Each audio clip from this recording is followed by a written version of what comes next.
Welcome everybody, Rick DiClemente with Star Self and with Astrology Unplugged. Tonight, I've had so many requests to look at so many different people's charts.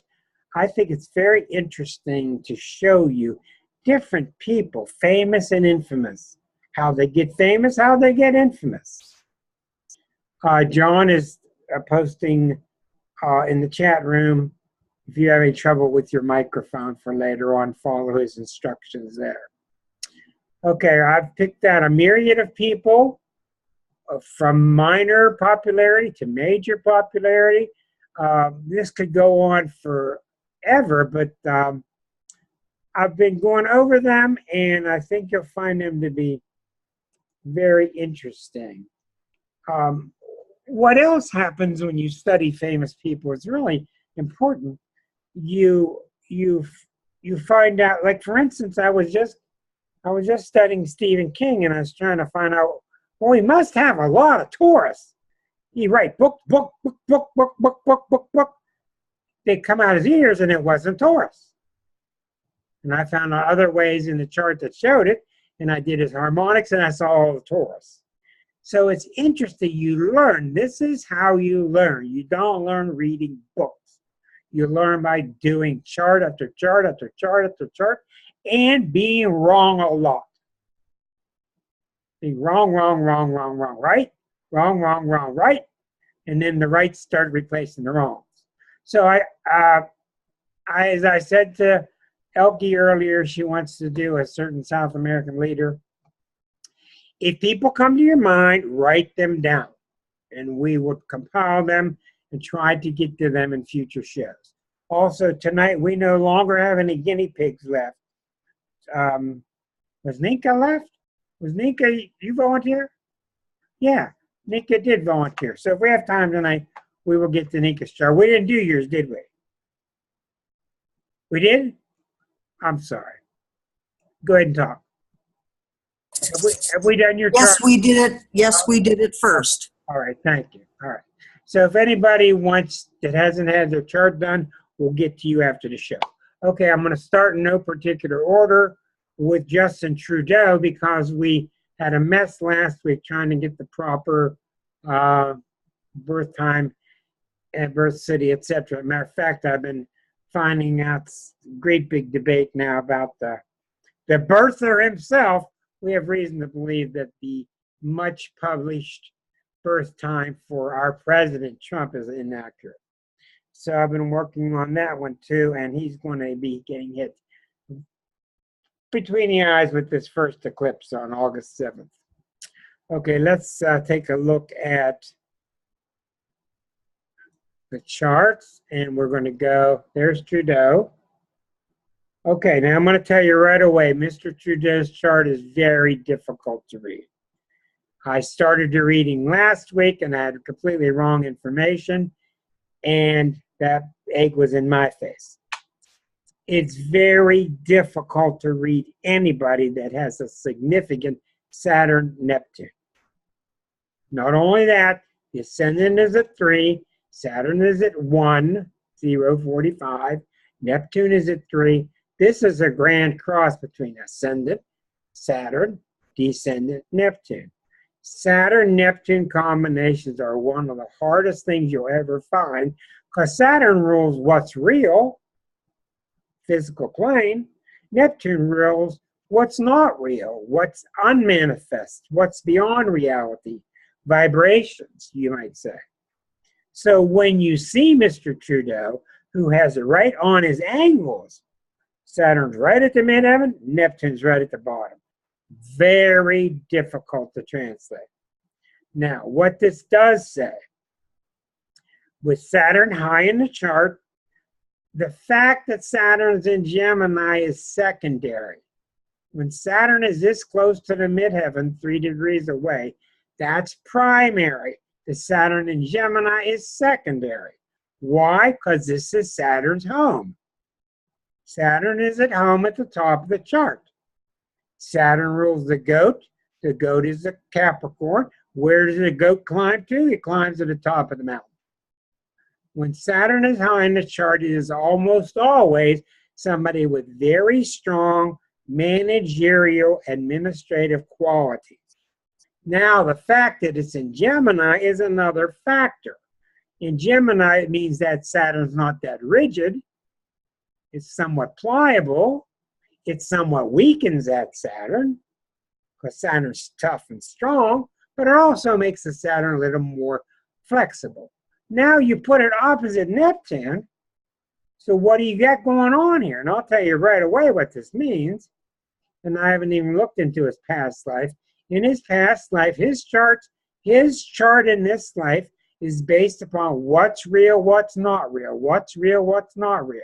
And when you see this, like we've seen in this class before, when you see this, this is a person who has faith, but he doesn't have faith. Yes, he has faith, but he doesn't have faith. He has faith in spirit, but prove it to me. Yeah, but I don't need you to prove it. And you see these ping pong go back and forth all the time. So you see how when I read a chart, I read it very much like I'm walking on a pinball machine. That's how people's minds are. Yes, you are. No, you're not. Yes, you are. No, you're not. Yeah, you are. No, you're not. Okay? That's how people's minds are. Think about your mind. Do you have just nice fluid thoughts and they come up to conclusions? I don't think so. So I think that the basis of Mr. Trudeau's chart, and I'm not going to get into his past, I got too much stuff. It's based on a past life where he has a lot of faith, but he doesn't have faith. He's trying to resolve it. So he's trying to resolve it by playing out this particular drama. Now, let's look a little deeper. When you have a third planet here, you have a T-square, or a third planet here. But he doesn't have a third planet. So he has bounce, funk, ping, pong, ping, pong, ping, pong. And I don't know Canada, but I'll bet you a lot of people are criticizing this man for being ping, pong, ping, pong, ping, pong. Now, I don't know, but I'm sure that's the case, especially because look at Uranus. Uranus is at 17. Look at the moon. So, you have this ping pong effect going on already.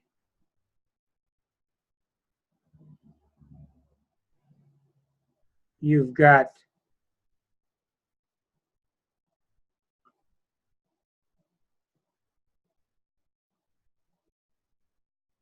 look at that.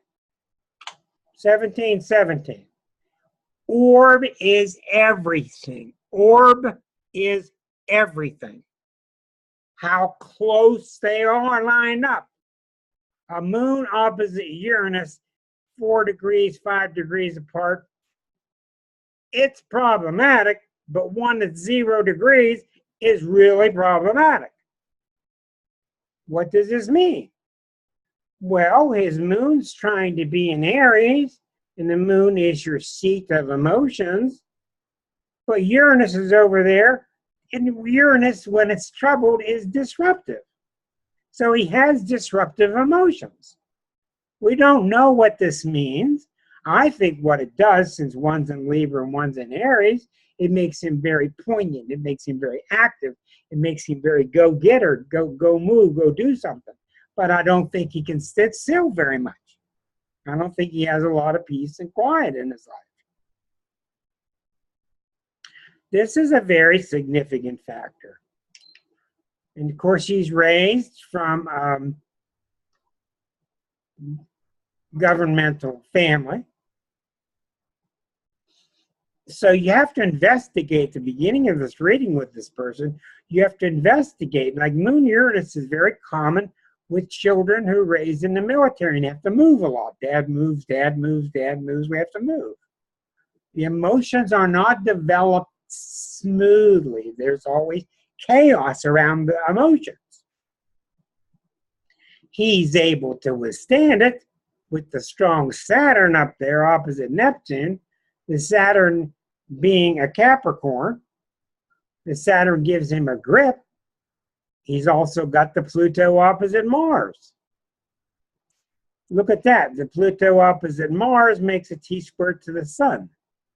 So you have the Pluto opposite Mars, 3 degrees away, causing a lot of turbulent inner passion. It must be directed. In his case, he has a good outlet. It comes down to the sun, and the sun is very expressive, and the sun is in the beginning of the 5th house. The 5th house is the expressive house, and the beginning of a house is the strongest part of the house. So he's very expressive. He's lucky he can express this anger or this angst that goes on between Pluto and Mars. So his sun is very strong. He has a big sunny personality, which you can see. Here's a grand trine. Look at the grand trine. Pluto at 2, Venus at 2, Saturn at 2. That's really powerful. 2 very grim, powerful planets. Saturn and Pluto trine to his Venus. And what that tells me very clearly here is in the midst of hardship, he can remove himself and be a little distant because that Venus is in Aquarius. He can be kind of cool. And we're going to listen to the Canadian herself. So you tell us what you think so far, Elkie. Oh, you're eating. No, I'm gonna have to hide you. I saw your mouth. his mother had bipolar disorder. That's Okay. the moon opposite Uranus. Okay, that can be, and I've interviewed people with moon opposite Uranus in the family. The mom and dad were fine. What matters is what was his emotional reaction being around her. You probably threw him off somewhat, Okay, all right. But I think you can see, and I'm not going to dig real deep because we got so many charts to do, but I think you see a very interesting personality. The main dynamics in the chart are the Pluto-Mars makes a T-square to that sun. He's very sunny. He's got that Saturn-Neptune, able to fight what's real, what's not real. He's got that grand trine, which is so powerful, which means in the midst of tremendous stress, he can kind of remove himself and stay cool. He's very friendly. Venus in Aquarius. So he's a very special person. And yes, let's hear from Ninka. Yes, dear. Well, how would it flavor if it's 21 degrees, his Jupiter in Sag, and that's where Saturn is right now?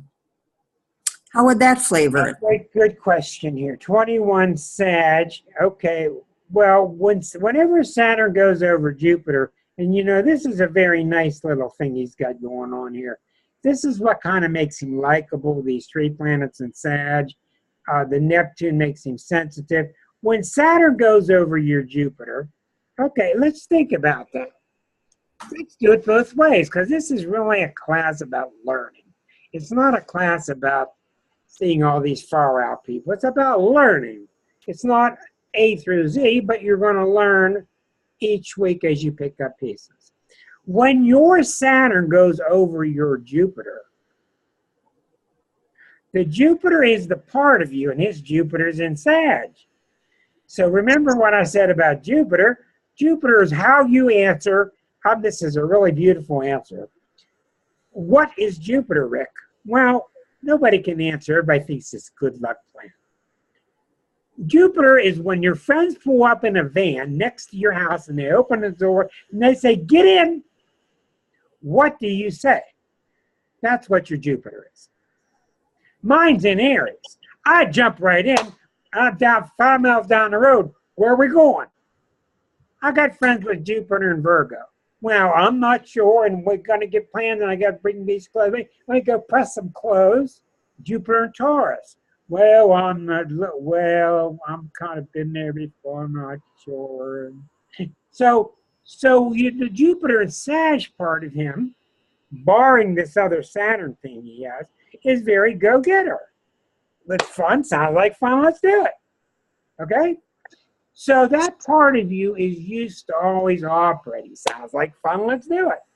When Saturn comes across it, which is your wise part, your wise parts of you, your wisdom. When it comes over your Jupiter, Saturn is very calm and it says one thing. How's that working for you? Well, I think we could probably learn a little bit about a little more restraint, a little more holding back. Let's not agree. The problem with Jupiter is you jump in, you get involved until you realize how much work's involved. Then you try to back out of it, which is why Sagittarius are known for promising and not delivering. So if he's at all normal, and he must be very normal to be in his position, he's pulling back. He's learning to have more constraint. That's what's happening. Plus, if he doesn't do it, the world will force him to do it. Now, if Jupiter were going over your Saturn, first of all, Jupiter goes over much faster because Jupiter's in a sign for 1 year. Saturn's in a sign for 28 months. If Jupiter were going over your Saturn, it would say, oh, quit being so uptight. Quit being so cautious. Just do it. You see the difference? Yes. That's what it means. So the transiting body is always the governing mood of the now. Now I want to mention something here. And your microphone's quite loud, Ninka, but I want to just notify you. I want to give you something that Liza and I have been talking a lot about recently. This is very difficult. I told you, I'm really trained in reading the collective. I just have this ability, and I've been really stumped lately. When I'm stumped, I stay stumped till I know. You've got the Pluto return forming. You've got this guy Trump in the White House, which is one and the same. You've got Pluto opposite the sun. You've got these two eclipses coming. You've got Neptune still with Chiron in Pisces. You've got Uranus raising hell in Aries. All these things at once. But still, I could sense something else is happening. And for the past 6 weeks or so, I have felt this pressure that's almost like a Pluto transit. This dark cloud above shutting down, stopping. I finally realized, and I think I'm right, it's the collective. It's not me. It's not my chart. And I think a lot of people are feeling it. I think we may be feeling it from this excess media arguments and all the darkness, etc. But I think it's the collective. And sometimes the collective takes a bite out of us that's bigger than other times. I just think that that's what's happening. Don't answer. Chew on it. See what you think by next week. Let's see what Marilyn wants to say. I have the Mars and Pluto T-square to my sun as well. But I wanted to ask you if a van pulls up and your mic is very loud too. Okay, let me turn it down there. Okay. Yeah, if a van pulls up, yeah. Which sign would influence the van that's full of fireworks? What do you think? think? The van pulls up and they say, get in, what do you think? Jupiter and Sag. What do you think? I thought you were going to say Uranus. Well, Uranus is not a sign, is it? Uranus is not a sign. Aquarius. I told you all along, Sagittarius is Walt Disney with his fireworks coming out of his castle. Okay. Thank you for that. Yeah, you're welcome. Let's move on. I've got a lot of charts I want to do tonight, and we will do what we can. The next one I got for you, I want to really show you this, is a woman named Julia Hill. Now, let me get her chart up here. I got to get all these buttons right. Okay, Julia Hill. Okay. Do you all know who Julia Hill is? Did you remember the story? I'm not sure of the year. I believe it was 1997. And a young lady climbed to the top of the redwood trees and took a door and positioned the door with ropes and lived there for 2 years and said, no, you're not cutting down this tree. Her name was Julia Hill. She stayed there for 2 years. Her friends of eight different friends helped to hoist up food to support her, whatever she needs. She stayed here through rain, wind, snow, whatever. And at the end result is that she didn't save the redwoods, but she did save a large part of the redwoods around her. Now, what sign do you think this person is? She got to be an Aquarian, because Aquarians are fanatical about the environment. So let's take a look at her. Where you got to have extremely, unless you're nuts. She's not nuts. You got to have, see, this is what you do with astrology. You follow the archetypes. What does she have to have? She's probably got some Sag in her that makes her cause-oriented. She's very idealistic, which is Aquarian. She got to have fixed energy, because after 10 minutes, 3 days, 2 weeks, you give up, you quit. She's got to have fixed energy. I'm staying, damn it. Look at her chart. So there you see, here she is with the sun next to Jupiter in Aquarius. She's got Mars in Taurus on the ascendant. You think you're going to move? You think you're moving me? Okay. She got a grand trine, Saturn, Uranus, Sun, which is beautiful. It's really Saturn, Sun, Jupiter, Saturn, and Uranus, 4 major planets, all in grand trine. And what's beautiful about this is these are the 2 co-rulers of Aquarius. Aquarius is co-ruled by Saturn and ruled by Uranus. So she's very together as a self. She's very much making a social statement. That's the Jupiter. She's very much caring and selfless, even martyristic, with the Mercury in Capricorn, or the Mercury in Pisces. And look at the moon. Look at the moon Venus in Capricorn. You got to have toughness. You got to be strong. Pluto square Saturn. So don't look at squares like, oh, these 2 energies just don't work. It's the combination of the energies. Now, maybe those 2 energies have trouble at times, indicated by the square, but they still connect. There's still a lot of good strength being given to each other. Maybe even so that she may be too stubborn. Maybe there was days after a year and a half where she should have came down. But Aquarians are known for being stubborn anyway. So let's take one more look at this, because she's such an amazing woman. You can read more about her on Wikipedia. But look at the date she climbed the tree. Look at the date that she went up the tree. December the 10th of 97. I'm showing you how this stuff works. It's just remarkable. 12/10/97. Now I got to rewash the screen so that you can see it. Okay, now this line is drawn crooked because there's too many things here. But notice that Uranus is at 605. Her midheaven is at 7. 605, 7. Uranus was almost precisely there. Now what this means is this. Astrology is much more ego-centered than we think. Almost everything in astrology is about you. I just talked to a woman who just spent a couple weeks in Marseille, and everything was nice, and she's getting up there in age, and she just had a beautiful time in Marseille.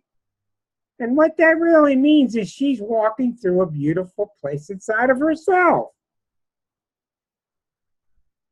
I talk to other people and they go somewhere and it's awful and it's terrible. What do you think's going on in here? There's always a match. You got to use reason, of course. But look here, Jupiter has just crossed over the midheaven. She's got Neptune approaching the midheaven. Neptune has just gone off her Venus moon. This was her purpose. This was her cause. She said, Well, give me a door. She worked out an exercise program. She stayed in shape. She looked terrific when she came down. But that's how you learn. You look at the birth chart. You look at what happened when she went up, what happened when she came down.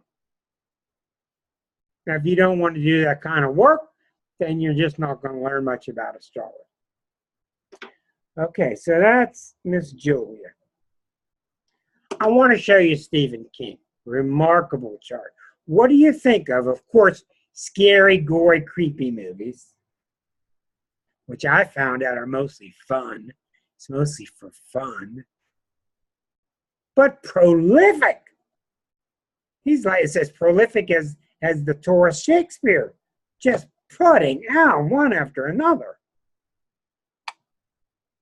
Take a look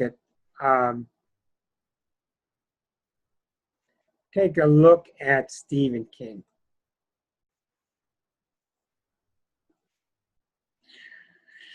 Let me get him on board here.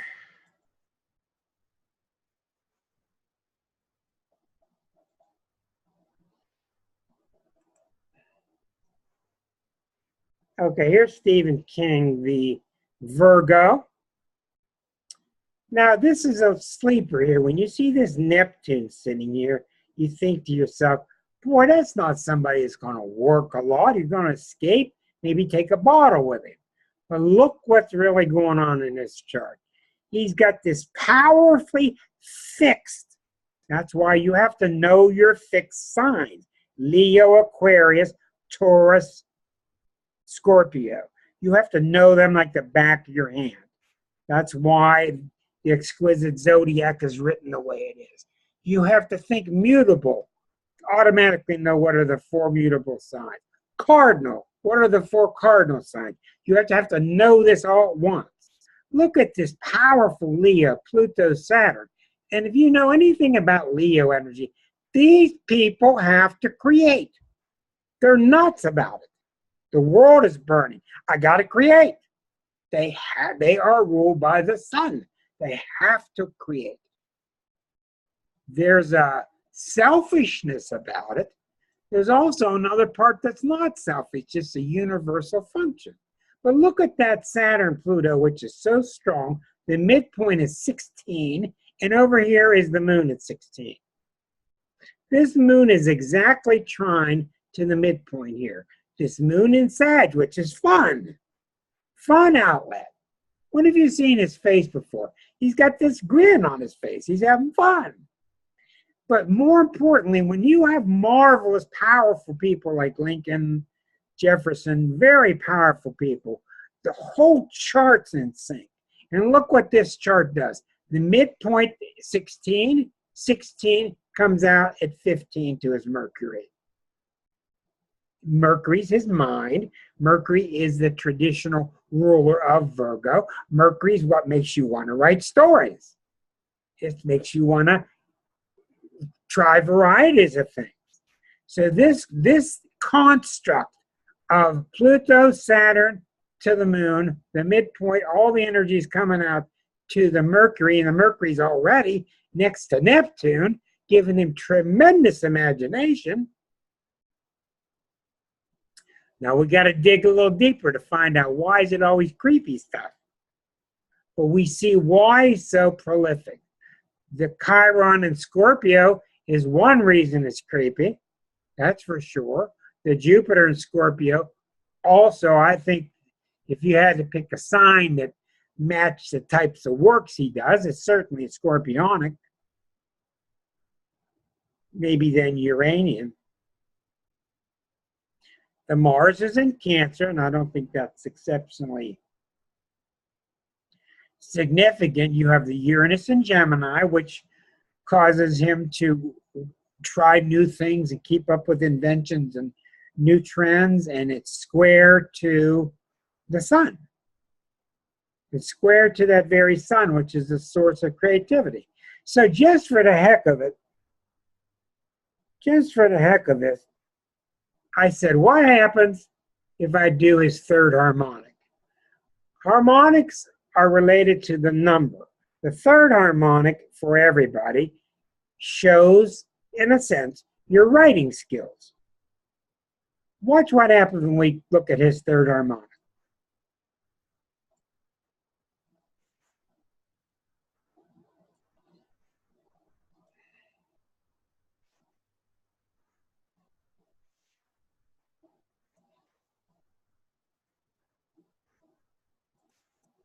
Look what I found here.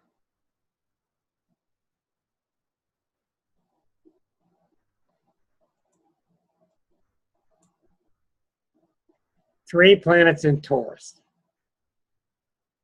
Opposite, Mercury in Scorpio in the 8th house. Look at that. Mercury, Neptune in the 8th house. Now you're figuring out where. I've always used the third harmonic when I deal with authors because it always tells me the type of work they're going to do, what the next book will be like. This is your answer. Here's why it's so prolific. You just keep pushing, you keep producing. That's Taurus. And up here is he wants to write the ultimate spooky, dealing with the occult, diving into the darkness. This is where it comes from. Who would ever look in a third harmonic? Most people not. Well, they tell me it doesn't work. I offer this to you. I think it's very intriguing. Okay, that was that for him. We got so many intriguing personalities today. Julia Hill. Then one day, I saw the new female on the racetrack. Well, what, 15 years ago? My mind said, you got to be an Aries. She got to be an Aries. She's nuts going 200 miles an hour. Danica Patrick. She looks like an Aries. What does that mean? Aries have this look that's very unimpeded. It's very much here and now. It's very clear. I told you, Aries can't stand obstacles. So I look up her chart. Let's see what we find. Danica Patrick. Okay. Aries, Sun, and Moon at the top of the chart, opposite Mars. Now, if that's not an Aries, I don't know what is. You have to have those kind of energies, or you're not dumb enough to get in a race car. You're just not going to do it. They have to match. Now, there are many, many, many, many people born that same day that aren't going to get near a race car. Who knows why? But she has what it takes. Now, I have a noon birth. Okay. So this chart cannot be trusted completely because we don't have the real birth time. But the noon chart can be trusted largely. And look at her. She's got Saturn, Pluto, and Mars together. She's just tough. She's got Venus in Aquarius, which is kind of wild, loving excitement. Neptune in Sag loves excitement. Uranus in Sag loves excitement. But mainly, when you have Sun, Moon opposite Mars, you ever been around people that you think to yourself, pull this car out, I'm getting out? You've been in cars with people like that. Pull this car over, I'm got to get out. Well, in their mind, tailgating this far away, they feel like they're giving you a break. They could be that close. They just don't understand people's caution. That was one of the hardest things about writing the Aries chapter in the book. I had to put aside my Capricorn nature and understand what they're like, and that's what they're like. They're gas pedal down, I can handle it. And you had better have that kind of mentality. I don't know what's going on tonight. All kind of people signing in, signing out. Might end up with just me, but that's okay. I'll just have a good time doing that. Danica Patrick, now you see her chart. Let's talk about another crazy man. How about Evil Knievel? Oh, everybody's eating. Everybody's eating. Okay, maybe when you come back, you can tell us what you had. Watch this Libra, Evil Knievel, who's now passed away. Look at this chart. Talk about nuts.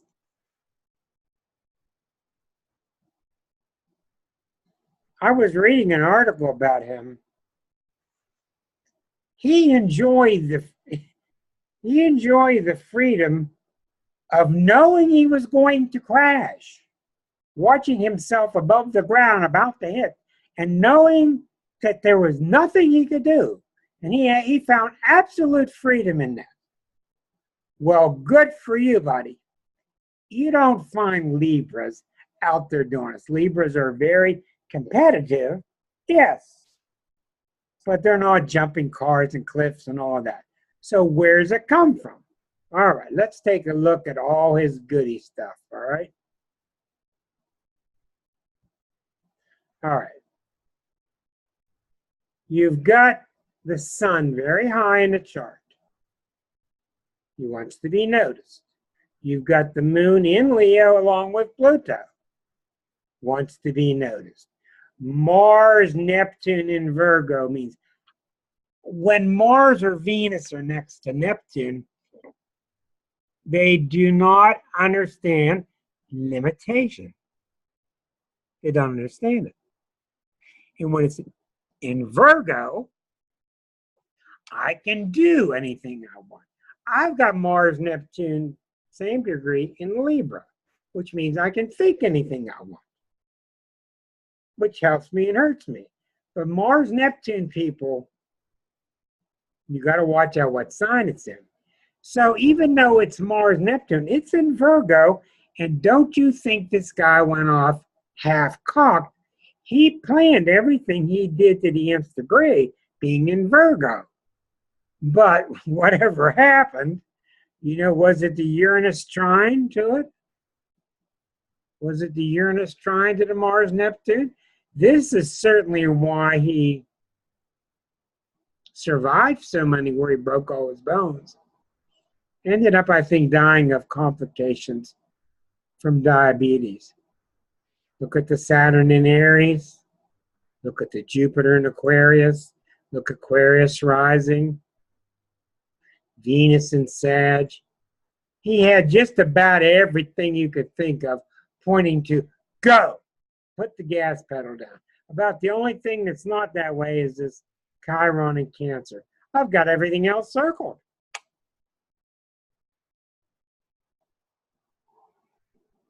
Pretty interesting.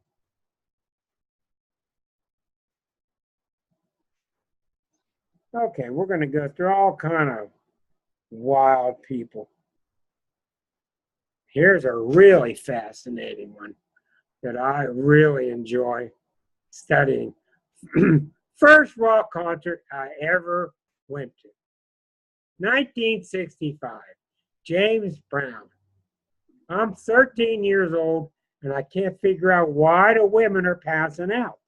They're falling down the steps, passing out, and I'm watching the concert, and I'm worried about these women that are passing out.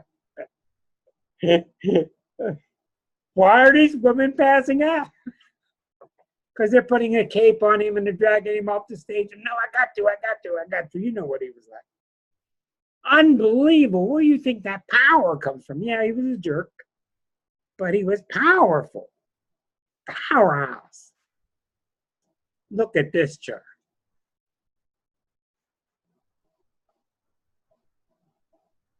There we go. Look at, and this is the birth time. Look at the sun in Taurus at the top of the chart. The sun, I'm the king of soul.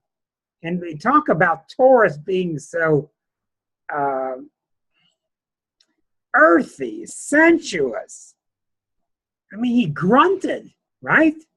Look at Eddie Murphy doing his impersonation. Yeah. He didn't even use words. He didn't need words. Look at these 3 planets in Taurus at the top of the chart. Moon in Leo. Like this guy needed Moon in Leo and Leo rising. Opposite Saturn. He was a powerhouse. You're not going to get this guy off the stage. Here's the Mars-Neptune again in Virgo. I'm going to do what I can do. There's no stopping me. There's no stopping me. Look at this. I'm a wild man. I'm a wild man. You're not going to stop me. And he was known for being very selfish, outrageously selfish. He was a leader. He led the way. Look at that. This was his power. This was his power. This is what gave him the ability to put up with the stuff, being black in those ages, very tough, very radical, very strong. This was his purpose. Look at the T-square. Moon to Saturn to Sun, Venus. When you got this kind of power, you can go chop wood if you want. You can go run a pet store if you want. His had to come out as it did. So you getting the idea? You're not going to get a tame little chart and say this is James Brown. It just doesn't happen. They have to match.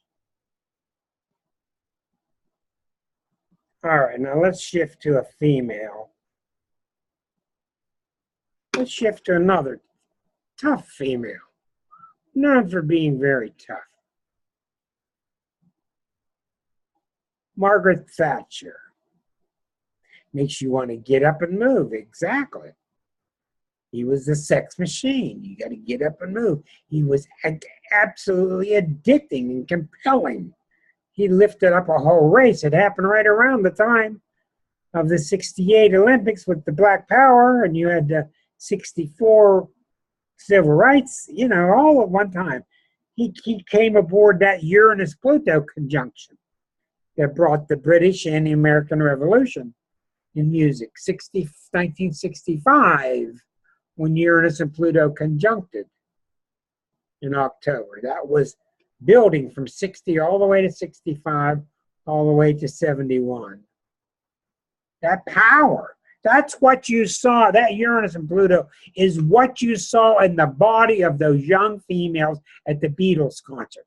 It was coming up through them. They didn't know what to do. Remember their body language? You know, they were going like this. Ah! They didn't know what to do. They weren't used to that energy coming through the psyche yet. This is brilliantly expressed in Tarnus's Cosmos and Psyche. I show off like what my hands do, but he gives you the right academic words for it. But that's what happened in the 60s. Then the second time Elvis was on Ed Sullivan, they filmed him from the waist up. Same force coming through, but it took time.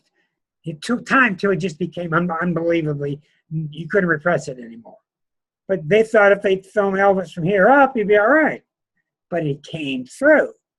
And, the old people thought we were all going to turn into wild aborigines. And I guess they were right. Only took 50 more years, and they were actually pretty right, I think. Okay. Pretty fascinating. Now, with that great big adieu, let's go to Margaret Thatcher. A tough woman, a very strong woman. You've all seen what Parliament's like. How'd you like to get in one of those screaming matches? Huh? Here is Miss Thatcher, another Libra. But the moon's in Leo, and it's next to Neptune. So what that means, I don't care what she said, What that means is she had a flair for the dramatic. Even though it's British and it's contained, look at this bucket pattern. See the bucket? Uranus and Pisces. So what she really was about, remember what Libras do, they teach us to think. I'm sure she was very much a spark for women making advances.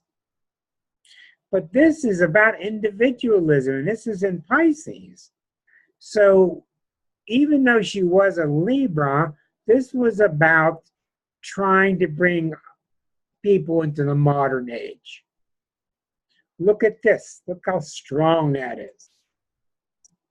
Right on the ascendant, 1 degree away. Saturn in Scorpio. You going to stick to your guns? I mean, the most indecisive sign of the zodiac. But not her. This is not indecisive. This is not indecisive. This is not indecisive. Look at that.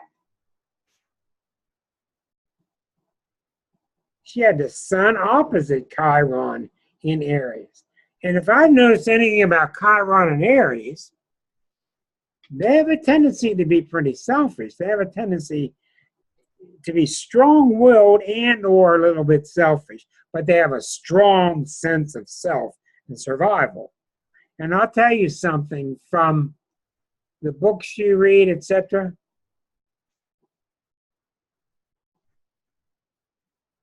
Libra people are very tough. Libra people are survivors. When I was a younger astrologer in that time, I counted every person in the major leagues. I had a big baseball book. I counted all 780 some people. The number one sign that shows up in baseball players is Libra. And that's, I believe, because they're team player. They're very competitive.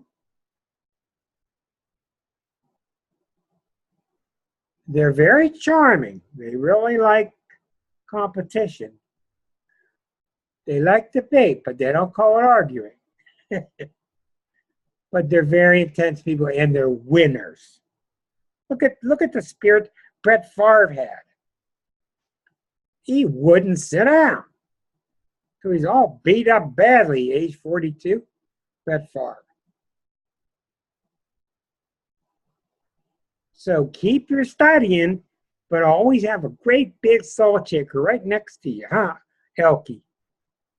When you're doing your studying, get that salt shaker right there and say,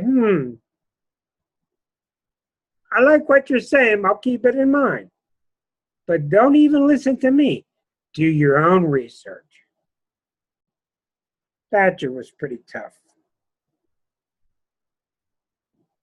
Well, we have to do it sooner or later. And this one is a little touchy.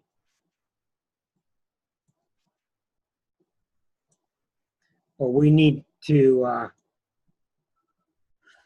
touch on all types, and you have to ask yourself, what the hell makes Jeffrey Dahmer tick?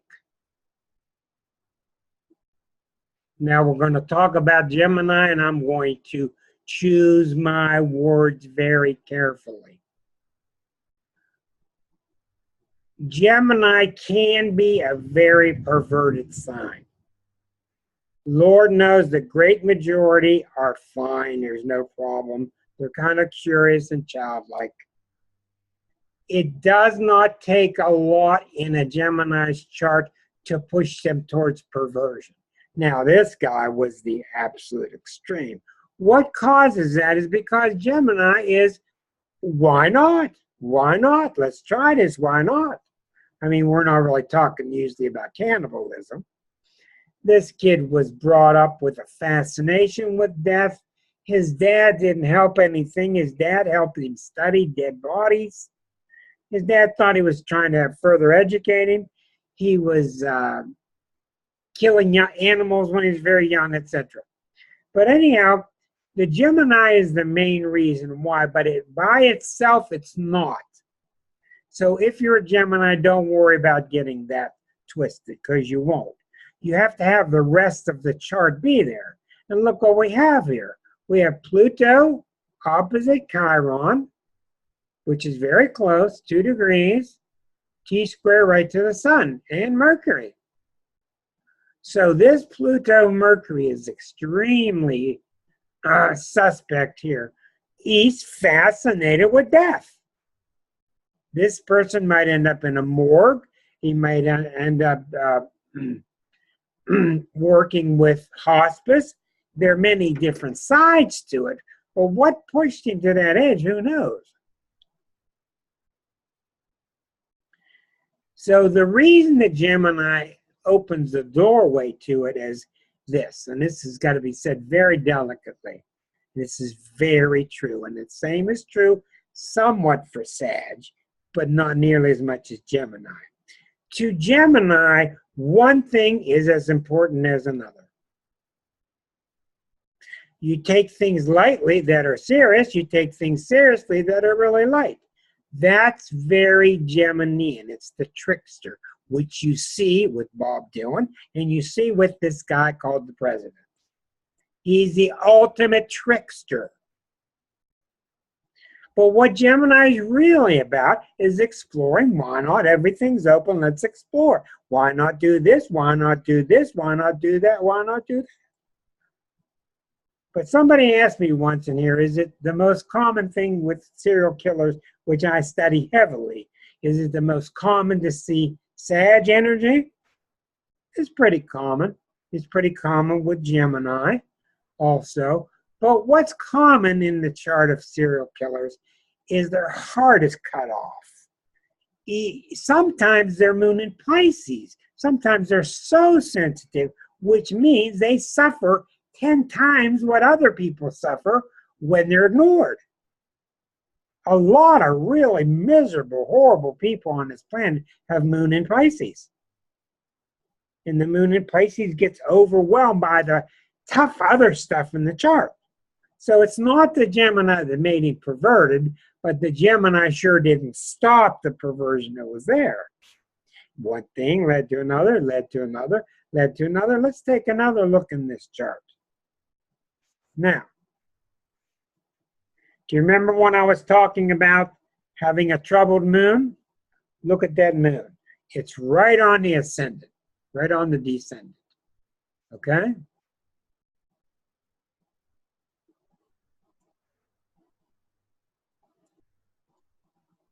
The moon doesn't want to be in Aries. The moon in Aries is a very selfish place for the moon. But when the moon is right on the line, 1919, it's the moon. Mr. Dahmer is very greatly Cancerian. He's very emotional. The moon itself is what's important. The moon in Aries is secondary. Then you've got a Mars in Aries. You've got a Saturn in ice-cold Capricorn, square to the ascendant, square to the moon. This is somebody who was not able, in my observation, he wasn't able to feel love. He needed it, but he wasn't able to feel it. And what's very popular and common with Geminis, and you'll see this with the president too, is they objectify things. They talk about things as if they're objects. Even the president talks about himself as an object. That's what they do. That's what Gemini is they objectify things. Now, when I wrote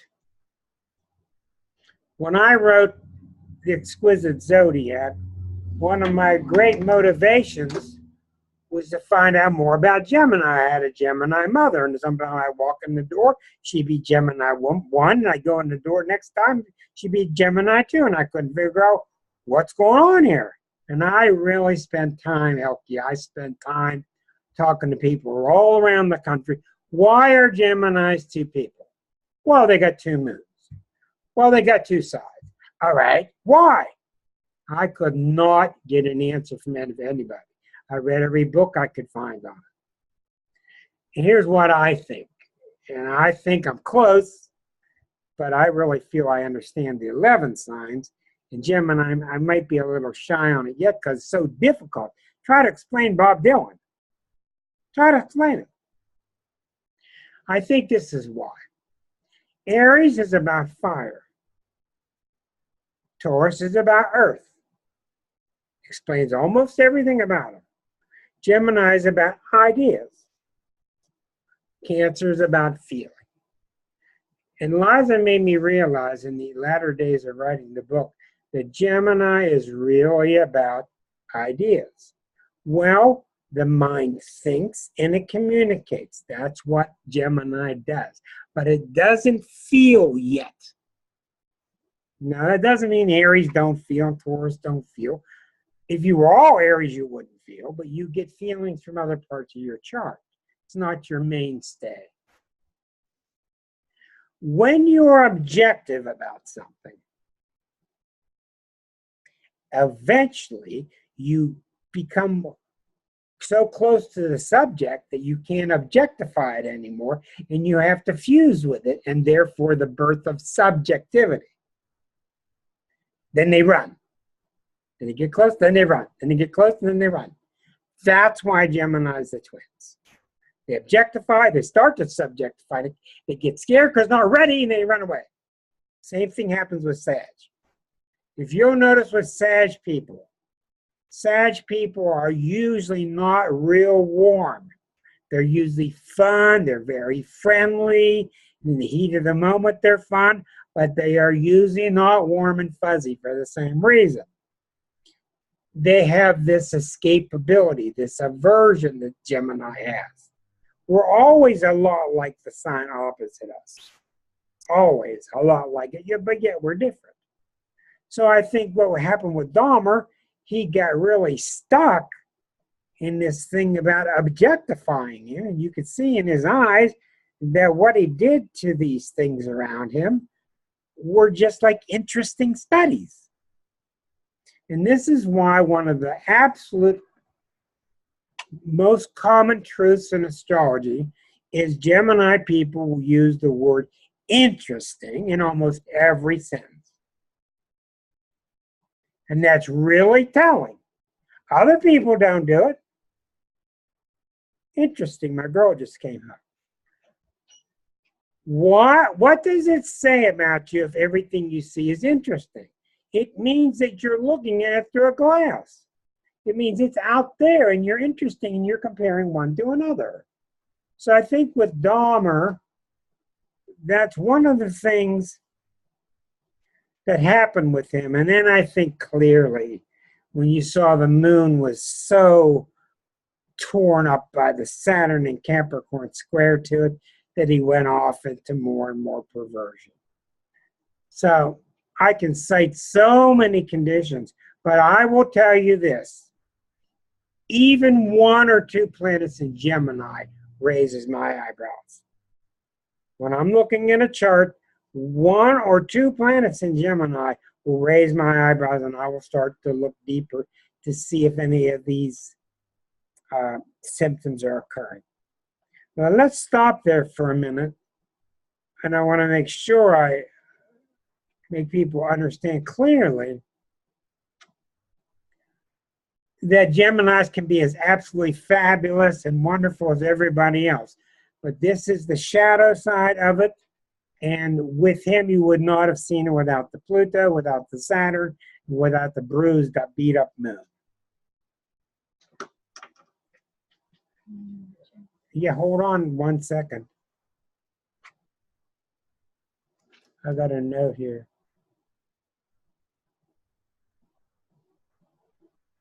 Certainly.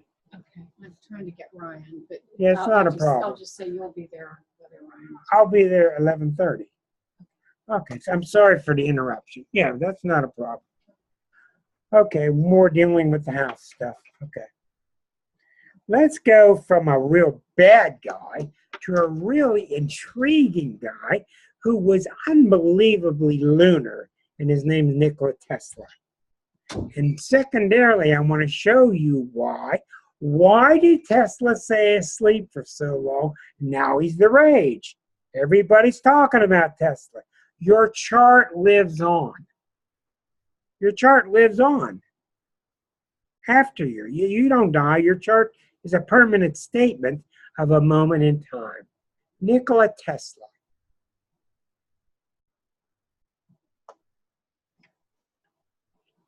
You know what I feel like sometimes? I need to have the hands clapping and the cymbals and the clarinet. I'm trying to keep the whole show going at one time, and oh boy. One night I'm going to take a day off and I'm going to redirect everything to Elkie, and I'll say, this week, Astrology Unplugged will be hosted by Elkie up in Canada. Take it! When I was first on the radio, oh, by the way, next week is Dr. Ted Spickler.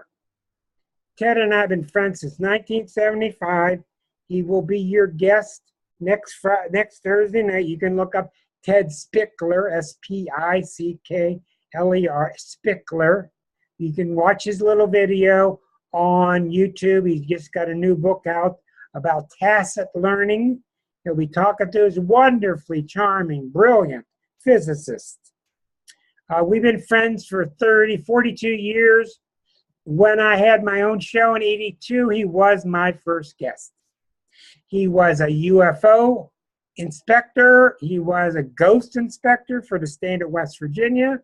We both lived in West Virginia. We became very close friends. He's now retired from the Bear Corporation. And I said, Ted, you're wonderful, et cetera, but he's been fighting me for so long because he says astrology doesn't work. So I'll be pounding on him about that. But he's going to be talking about quantum mechanics. And I told him I didn't want to go into quantum mechanics unless he can start seeing how it's fusing with spirit. And that's what he's going to do. So you don't want to miss next week with Dr. Ted Spickler. I'll be putting a nice promo together for Facebook and for YouTube. That's next Thursday night at 8. Okay, the reason I brought that up is when I went on the air in this little dinky town in Wheeling, West Virginia, in Bel Air, Ohio, my first showing was in February 1982. I got on the air and he says, 5, 4, 3. Are you ready? No, 2, 1. You're on. And the light came on. I went, hi. And I started to learn how to cut my teeth in. A few minutes into the show, a total solar eclipse knocked the station out for a week. It was in January. A total solar eclipse hit the tower. Lightning hit the tower during the eclipse, knocked them out for a week. So my second week was my first week. So I hope that doesn't happen here.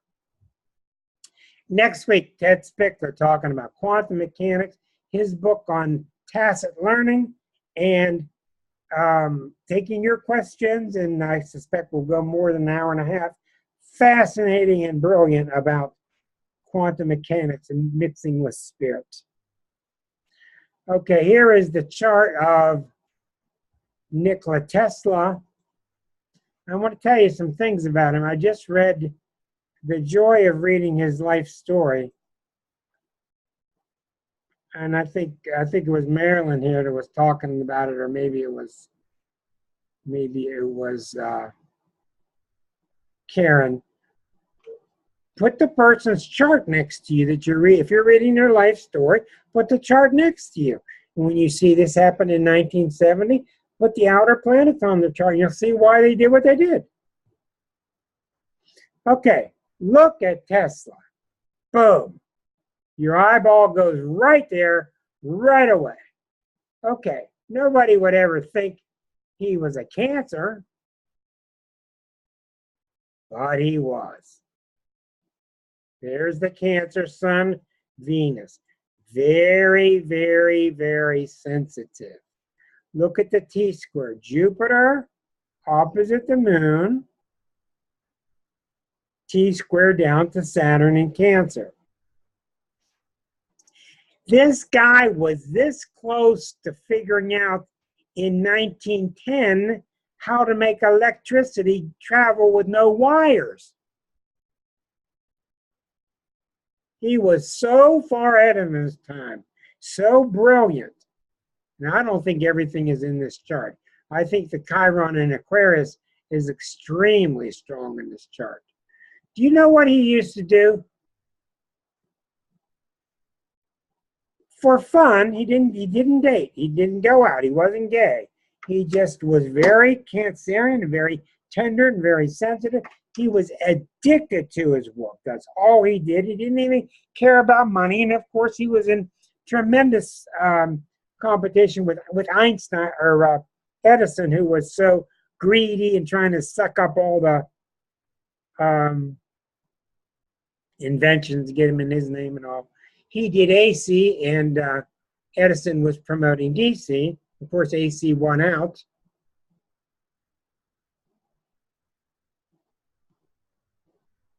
Edison used to have sideshows and bring lambs on and kill the lambs on purpose with AC current to show people that Tesla's AC was that dangerous. That's what he did. That's how ruthless he was. And out of Tesla, you got General Electric, and I think out of, I'm trying to get them straight. One was General Electric and one was Westinghouse. I don't want to confuse you. Those were the two big supporters. But for fun, what he would do in New York City, Edison was Westinghouse, thank you. What he did for fun in the evenings, on the weekends in New York City, is he would sit with his friend and shock each other. He was so good with electricity. You've seen me zzz, zzz. He would shock each other and drink. They would shock each other and drink. Guess who his friend was? Mark Twain. They would stay up all night shocking each other and laughing, shock and laugh.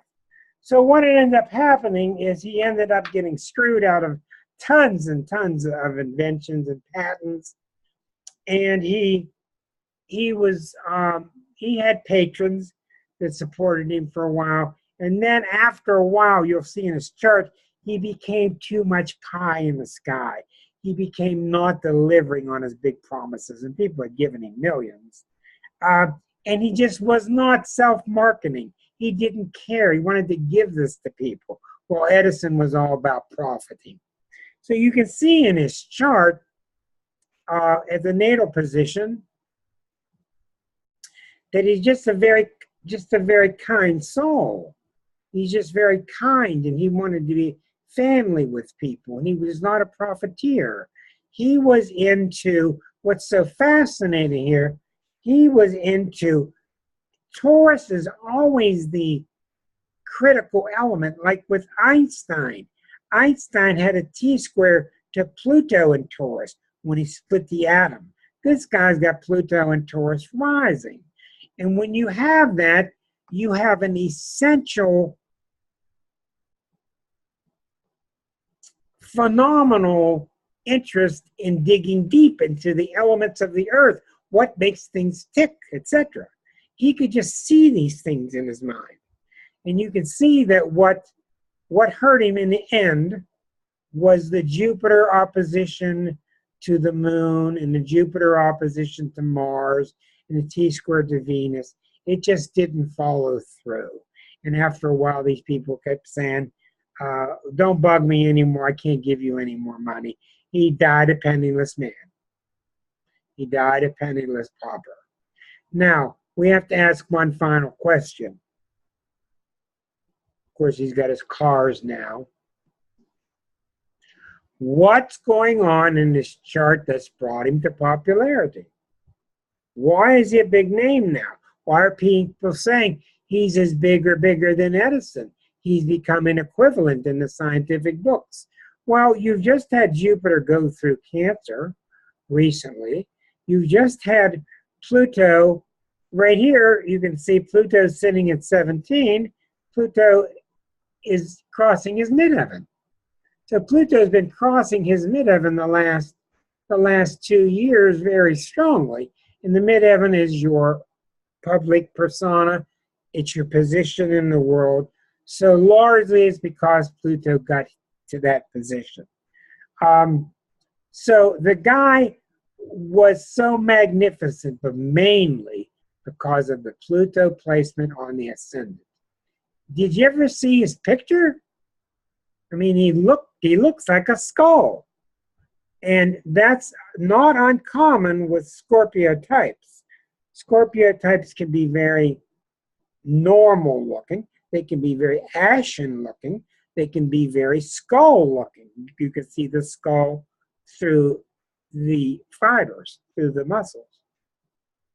He had that piercing black look, especially if you've seen pictures of him in his olden days. Okay, so we're just chewing through all these people here. Fascinating, man. I really encourage you, if you want to read a good biography, to read about him. Now, the next guy who spends about 20 years unthreading his socks and knitting onyxes out of them. What do they call it? What do they call that? It's not the right word. What's the symbol in Egypt with the circle and the cross? What is it? Honk. Honk, thank you. Okay. Well, this guy spent 20 years in jail taking his socks apart and weaving them into honks, which I'm sure he was putting a name with each one and poking it. And his name is Charles Manson.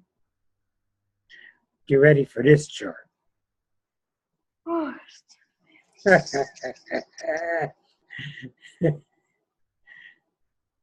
Okay, Mr. Manson. Spent a lot of time growing up in the area where I'm from, the Wheeling area, originally from Cincinnati. Mother dumped him. She was a prostitute. He was eating out of trash bins when he was very, very young. Got the Grand Cross in Scorpio. And as said in the book, the number one thing about Scorpio is their self-hatred. And if it's present, look out. Because they're going to, the dark types, the very dark types, they're going to hurt you and believe that you're worthy of being hurt just because you allowed it to happen.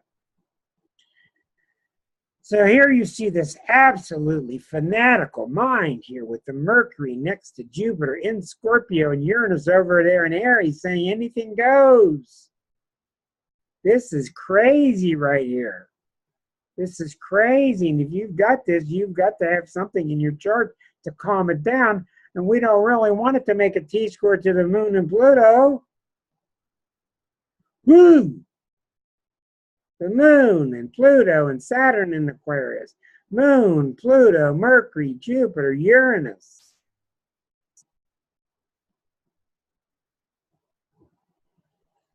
Mars, Neptune. I'm going to do anything that I want to do. The moon is very troubled in this chart because there's so many 1, 2, 4 planets hitting it. The moon is not strong.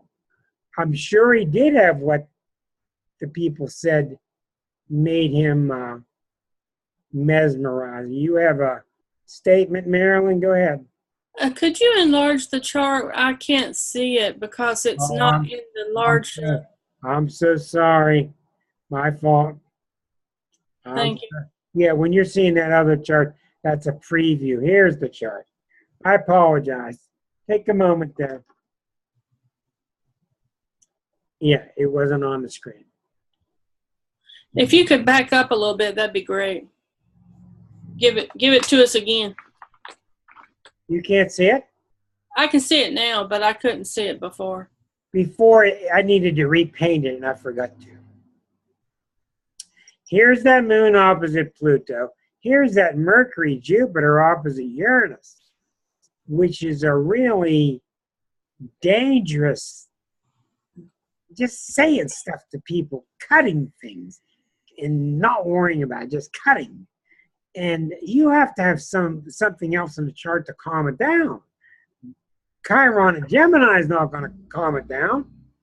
Saturn and Aquarius is not going to calm it down.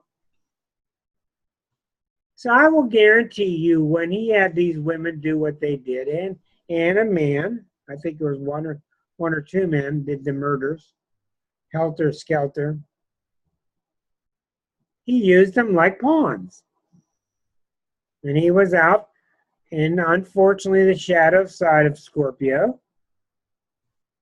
is out for power. It's either out for real power or the false kind.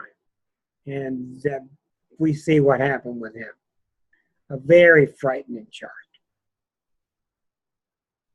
You could have this chart and you could succeed with it, but you'd have to do work, plus you didn't have somebody leave you when you're 2 years old, etc., etc. Very sad, scary chart.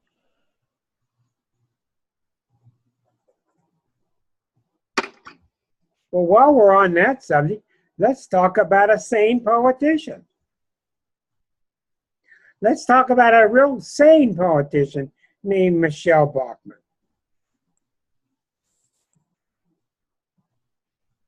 And I'm going to finish with Ted Kaczynski. Michelle Bachmann. If you watched any of the things she said recently, you might want to rub your chin a couple of times. She's a former senator, very generous, very Christian, has adopted many kids, very conservative. Is not coming from the Aries high in the chart. But look at the Mars-Uranus. Look at the Mars-Uranus right across the ascendant, okay? Making a T-square to Neptune. So this is where you get this is her ruling planet, Mars. It's very unsteady and unpredictable, opposite a Leo ascendant, opposite Uranus in Cancer, making a T-square to Neptune. So she's in La La Land. La La Land. She believes what she believes. She believes it.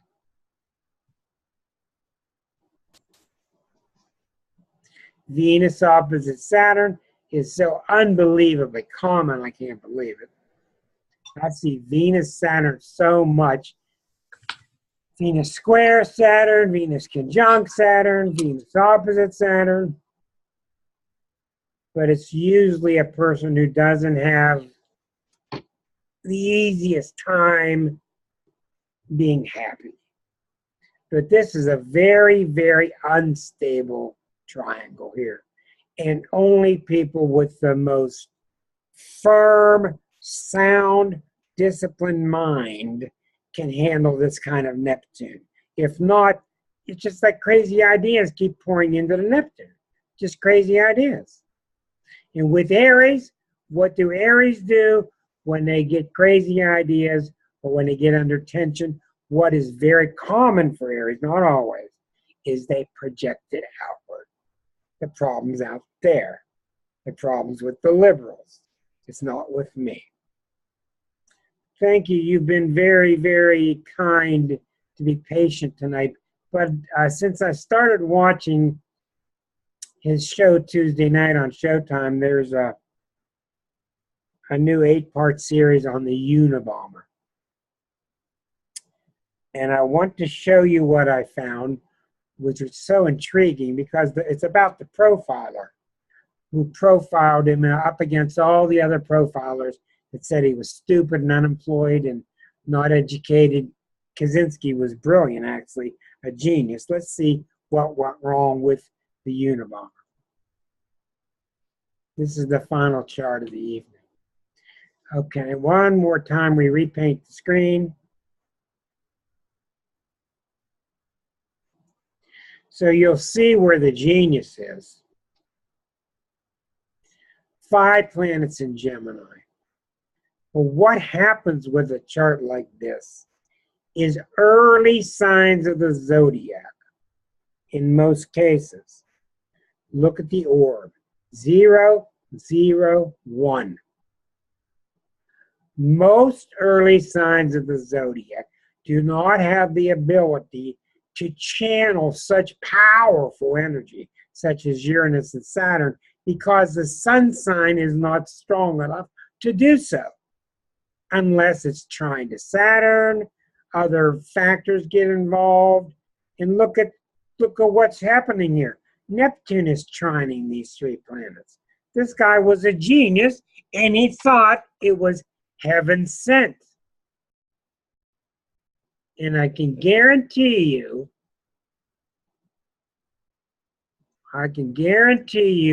what happened to him. The crisis with Leos is being dissed. The crisis with Leos, they'll put an X through you if you don't show them respect. He had trouble in the workplace, trouble getting tenure, etc. But the first bomb went off when Saturn was right here. May of 1978. Saturn had returned, it had come down, it was on his moon. That was it. I told you what fire signs have a tendency to do. They project. Leos blame. If you hadn't given me what I needed, I'm going to write my, what did he call it? My manifesto about in technology in the new age. His downfall was his manifesto. In case you don't remember, he got away with things for 18 years living in a shack in Montana. Brilliant. Made sure things were untrackable. What did him in finally was he got the New York Times to print his entire manifesto, and his brother read it. And his brother knew his tricks. His brother knew his wording. His brother knew he disappeared. His brother kind of knew where he was. His brother turned him in. So his pride was the exact thing that brought him down. So he was a genius. This is why it's so important to understand all 12 signs. I mean, so many people have purchased or have been given the exquisite zodiac and they read their part. It's so important. If you're a Leo, it's so important to understand, how did you become one? What's after you? And so many people, they just don't care. To me, it mystifies me. But you have to understand what went before you, what made your stage the way it is. Then and only then can you understand what a Taurus really is. Can you understand, like with John? John understands a Taurus. John is bound by some of the Taurian principles, but he also understands what a Taurus is. He sees the bigger picture. He can operate within it. He can be the Taurus. He can be whatever he wants. Same with all of you. So I'm going to stop there, and we'll take some questions. I'm going to say, let's all say goodbye to our YouTubers. Tune in next week. Ted Spickler will be here talking about the physicists, talking about quantum mechanics and how it mixes with spirit and how they knew about this thousands of years ago, but they're finally catching up to it. Okay, goodbye.